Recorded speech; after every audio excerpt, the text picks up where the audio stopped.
La pêche artisanale au Sénégal nourrit difficilement son homme ces dernières années. C'est ce que révèle la Fondation pour la justice environnementale dans un rapport paru le 31 octobre dernier. 65% des pêcheurs interrogés affirment tirer moins de revenus de leur activité. Le volume des captures par pirogue a par exemple diminué de 58% entre 2012 et 2019. Une situation déplorable et dont l'origine est toute trouvée.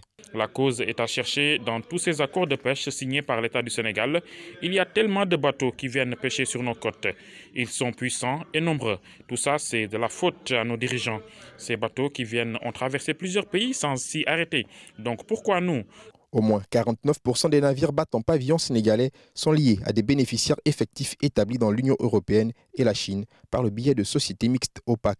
88% des pêcheurs artisanaux constatent par ailleurs que les chalutiers font souvent immersion dans leur zone de pêche, ce qui provoque souvent des heurts. Les bateaux étrangers, ça n'arrache pas la pêche artisanale.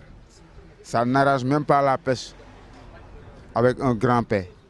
Parce qu'ils ont des moyens beaucoup plus sophistiqués et beaucoup plus grands que la pêche artisanale.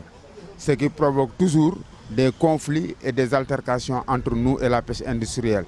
Donc les bateaux étrangers là, vraiment, si l'État pouvait bien arrêter ou bien diminuer ces accords ou bien ces licences de pêche avec les industriels étrangers, ce serait la meilleure des choses. Selon les estimations 2022 du département américain de l'agriculture, la pêche contribuerait à 3,2% du produit intérieur brut du Sénégal et constituerait 10,2% des exportations du pays.